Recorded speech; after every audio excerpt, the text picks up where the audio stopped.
যারা হাবিলের দল তারা পিতৃধর্ম আদমের দাওয়াত এটা গ্রহণ করেছেন, আল্লাহপন্থী হয়েছেন। যারা কাবিলের গ্রুপ তারা আল্লাহপন্থী, আল্লাহর পরিপন্থী, আল্লাহ বিরোধী হয়েছিল।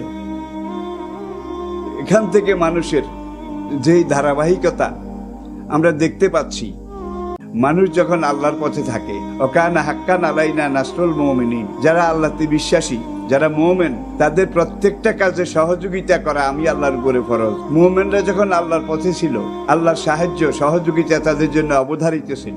তখন ক্যালেন্ডার ছিল না, পঞ্জিকা ছিল না, ডায়েরি ছিল না, কোনো সন খ্রিস্টাব্দ এগুলার ধারাবাহিক গণনার কোনো ধারাবাহিকতাও ছিল না। যার জন্য আদম থেকে নূহ থেকে ইব্রাহিম, ইব্রাহিম থেকে ইয়াকুব, ইয়াকুবের পুত্র ইউসুফ আলাইহিস সালাম। মানুষ যখন আল্লাহর পথে থাকে, ওকানা হাক্কান আলাইনা নাসরুল মুমিনিন, যারা আল্লাহতে বিশ্বাসী, যারা মুমিন, তাদের প্রত্যেকটা কাজে সহযোগিতা করা আমি আল্লাহর উপরে ফরজ। মুমিনরা যখন আল্লাহর পথে ছিল, আল্লাহর সাহায্য সহযোগিতা তাদের জন্য অবধারিত ছিল।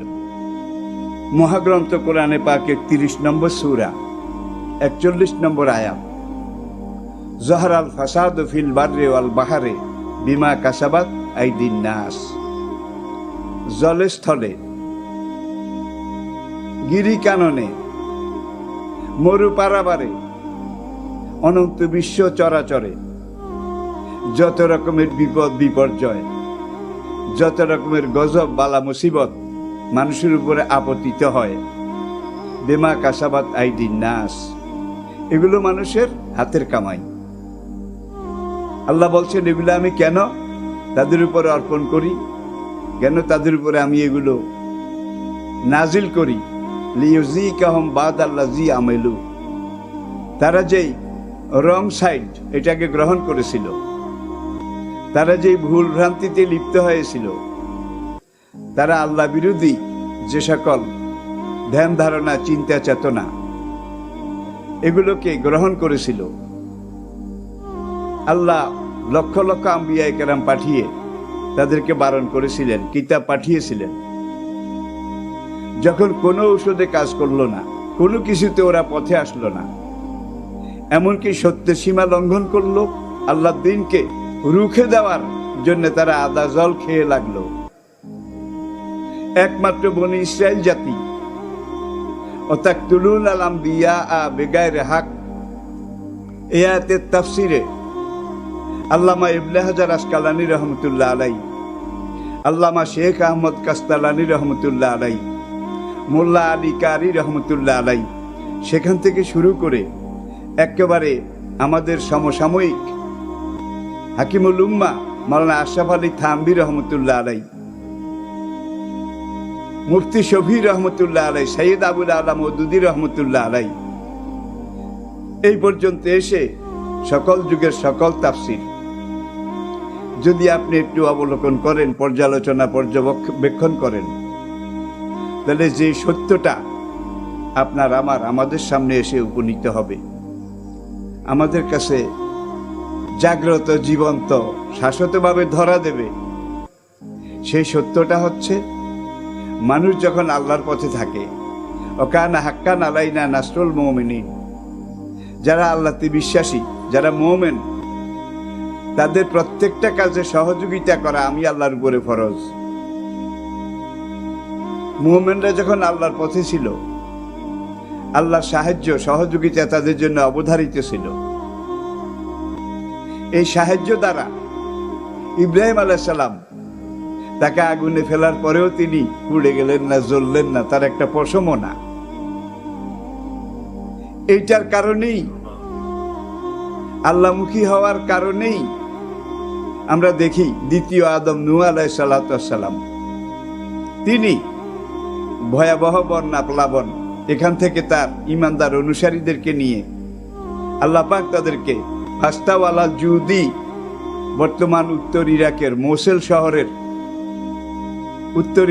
মোসেল শহর থেকে 40 কিলোমিটার পূর্ব দিকে, উত্তর পূর্ব কোণের দিকে জুদি পাহাড়, যেখানে নূহের নৌকাটার তলা পুরা আছে এখনো, অক্ষয় অবস্থায়, কাঠের তক্তা দিয়ে তৈরি, পাহাড়ের লতা দিয়ে বাঁধন, প্যারাক ছিল না তখন, নাট বল্টু স্ক্রু এগুলো ছিল না।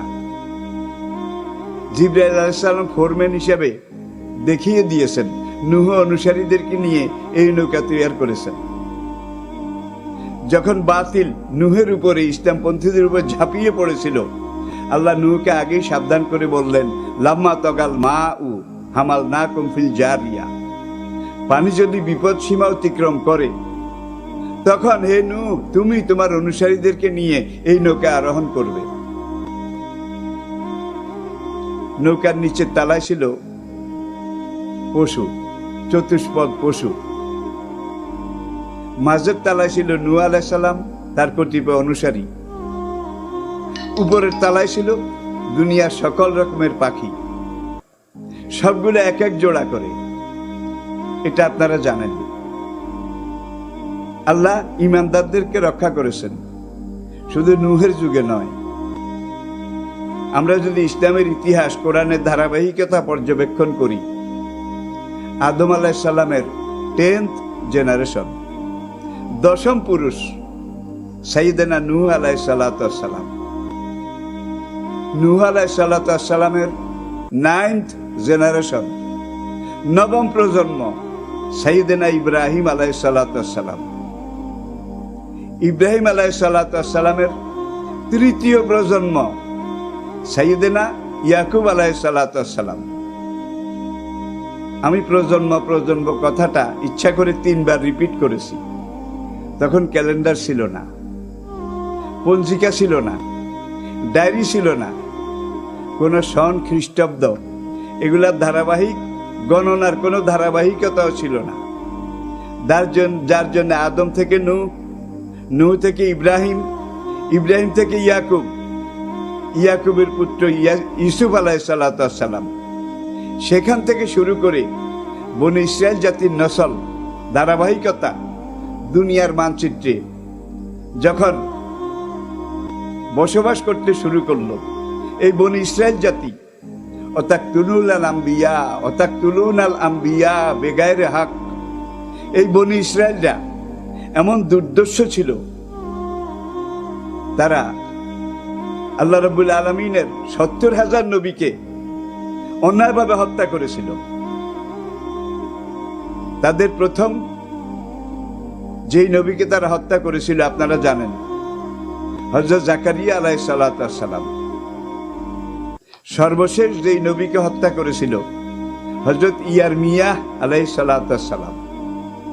জাকারিয়া থেকে ইয়ারমিয়া আলাইহিস সালাতু ওয়াস সালাম পর্যন্ত 70,000 নবীকে এই ইহুদি জাতি, তারা যখন বনি ইসরায়েলরা অন্যায়ভাবে হত্যা করেছে, আল্লাহ রাব্বুল আলামিন তখন বললেন, নবীদেরকে হত্যা করেছ হাজারে হাজারে, কাতারে কাতারে, ফাকতুলু আনফুসাকুম, এবার নিজেদেরকে হত্যা করা শুরু করো। এইবার তাদের মধ্যে গৃহযুদ্ধ লেগে গেল। এটা একটা কথা। সেই গৃহযুদ্ধে বনি ইসরায়েলদের তখনকার মোট জনসংখ্যার 80% যখন এই গৃহযুদ্ধে নিজেদের হাতে নিজেরা মারা গেল, 80%, তখন একদিন এক আল্লাহর বান্দা জাকারিয়া আলাইহিস সালাতু ওয়াস সালামের কবরের পাশে দাঁড়িয়ে কবর জিয়ারত করে একটা কথা বলেছিলেন, আয় নবী জাকারিয়া, তু নবী হায় ইয়া জালেম, হে নবী জাকারিয়া, তুমি কি নবী নাকি জালেম? তেরি এক খুন কি বদলা মে, তুমি একজনকে হত্যা করেছে এই বনি ইসরায়েলরা, এর বদলে পুরা বনি ইসরায়েল জাতির 80% নিজেরা মারামারি করে শেষ হয়ে গেছে। আভি তুম উনকো মাফ नहीं कर सकता, এখনো কি তুমি তাদেরকে মাফ করতে পারো না? তাদের গৃহযুদ্ধ এটা থেমে গেল। থেমে যাওয়ার পরে ইতিহাস অনেক লম্বা, আমি সেদিকে যাচ্ছি না। প্রিয় দর্শক শ্রোতা, আমি প্রথম যে আয়াতটা তেলাওয়াত করেছি, এটা আজকের আলোচনার গাইডলাইন, হিডিংও বলতে পারেন। এরপরে আমি কোরআনের আয়াতগুলো আংশিক সংক্ষিপ্ততার জন্যে শুধু বলে যাব, আর আপনাদেরকে ইশারা করে যাব। আয়াত এবং আয়াতাংশ সম্পূরক পরিপূরক হিসেবে হাদিস এখানে আমি কোরআনের আয়াতের সাথে সাথে কোট করব। আমরা জানি আদম আলাইহিস সালাম প্রথম নবী, প্রথম রাসূল, প্রথম মানুষ, তার কোনো বিরোধিতা হয়নি। যারা হাবিলের দল তারা পিতৃধর্ম আদমের দাওয়াত এটা গ্রহণ করেছেন, আল্লাহপন্থী হয়েছেন। যারা কাবিলের গ্রুপ তারা আল্লাহপন্থী, আল্লাহর পরিপন্থী, আল্লাহ বিরোধী হয়েছিল। এখান থেকে মানুষের যেই ধারাবাহিকতা আমরা দেখতে পাচ্ছি, আদম থেকে নূহ পর্যন্ত এখানে 500-র বেশি নবী ছিলেন, 500-র বেশি। আর দশম প্রজন্ম এটাকে ঐতিহাসিকগণ মুফাসসিরিনগণ হিসাব করেছেন যে 7000 বছরের কিছু বেশি। আই রিপিট, আদম থেকে নূহ পর্যন্ত এই দশম প্রজন্ম, এই 10টা প্রজন্মের সময়কাল 7000 বছরের কিছু বেশি, 10টা জেনারেশন। কারণ কি, তখনকার মানুষ 1000 বছর পর্যন্ত বাঁচত, তার বেশিও জীবিত থাকত। গড়ে তাদের আয়ুষ্কাল ছিল 700 থেকে 1000 বছর। সুতরাং এই হিসাবটা 100 ভাগ সঠিক। আপনি নিজেও করলে দেখবেন, বুঝতে পারবেন আদমের কোনো বিরোধিতা হয়নি। রক্তের সম্পর্কের কারণে ওরা নিজেরা ম্যানেজ করে নিয়েছে। যারা মানতে পারিস বুড়োর কথা তারা মেনে চল, আর যারা মানিস না খবরদার বুড়াকে আঙ্গুল দেখাবি না, কিছু বলবি না। রক্তের সম্পর্কের কারণে আদমের বিরোধিতা হয়নি। আরেকজন উলুল আজম পয়গম্বর সাইয়েদনা সুলাইমান আলাইহিস সালাতু ওয়াস সালাম, তার বিরোধিতা হয়নি। জিন ভূত দৈত্য দানব যাকে ভয় পেত, কোন ইনসানের এমন বুকের পাটা ছিল যে সুলাইমানের সামনে দাঁড়িয়ে টু শব্দটা করে?